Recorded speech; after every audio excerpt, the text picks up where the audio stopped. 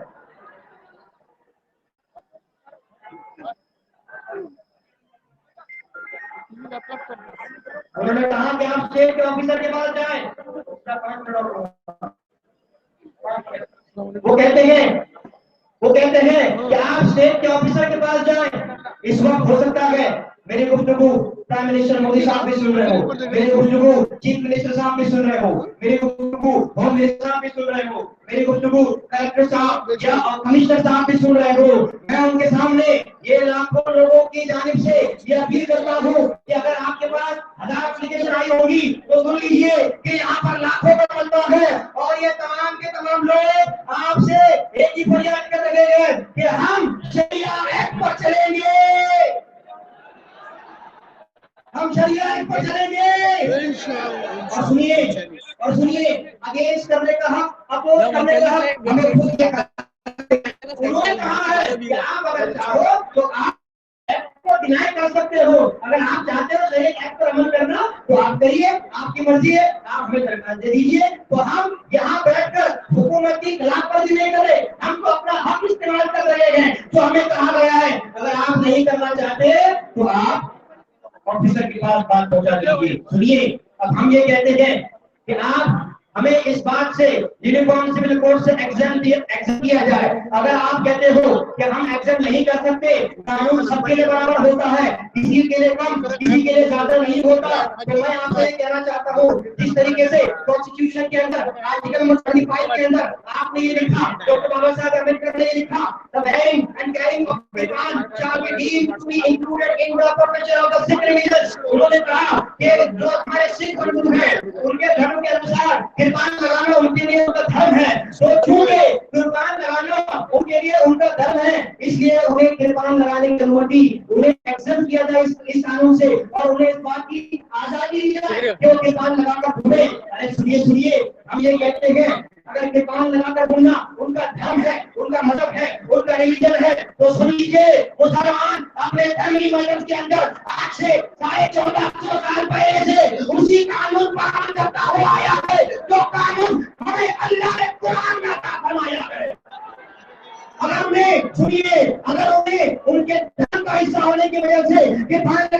اجازت دی جا رہی ہے تو نکاح بس وراثت کو بھی ہمارے دھرم کا حصہ ہونے کی وجہ سے ہماری پریکٹس میں ہونے کی وجہ سے سارے 14 سال سے ہم جو اس کے اوپر عمل کر رہے ہیں اس کی بنیاد پر ہمارے فیملی میٹر وہ ہمارے سپورٹ کر دیا جائے اور ہمیں اس بات کی آزادی دی جائے کہ ہم اس قانون پر عمل کریں جو قانون ہمارا مسلم مسلمان ہمیں کریں گے. ہندوستان زندہ باد، ہندوستان زندہ باد. سنیے آج ہم لوگ یہاں پر جمع ہوئے ہیں اللہ کی کتاب کے لیے. آج ہم لوگ یہاں پر جمع ہوئے ہیں اللہ کی کتاب کے لیے، اللہ کے کلام کے لیے. جب جب اللہ کی کتاب کو تبدیل کرنے کی ناکام کوشش کی جائیں گی، اللہ کے قانون کو تبدیل کرنے کی ناکام کوشش کی جائے گی، یہ مسلمان ایک آواز میں کہتے ہوئے نظر آئیں گے اعوذ باللہ من الشیطان الرجیم لکم دینکم ولی دین. تو آج یہ تمہارا دین ہمارے لیے ہمارا دین. اور رہا مسئلہ اختلافات کا، وہ اپنی جگہ مسئلہ لڑے، اس کی بات نہیں کرتے ہیں. یہاں پر ہم آپس میں گھر میں بیٹھ کر وہ مسائل کو طے کر لیں گے، لیکن جب قرآن کی بات آتی ہے تو ہم ایک ہو کر یہ اعلان کریں گے کہ مسلمان قرآن کے ساتھ ہیں.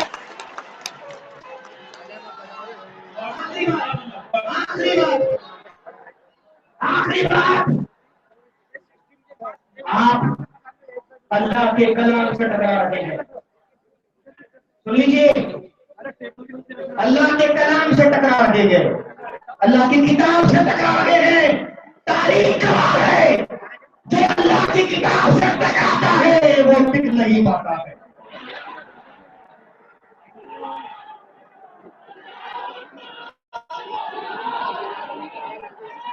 ماشاءاللہ آپ نے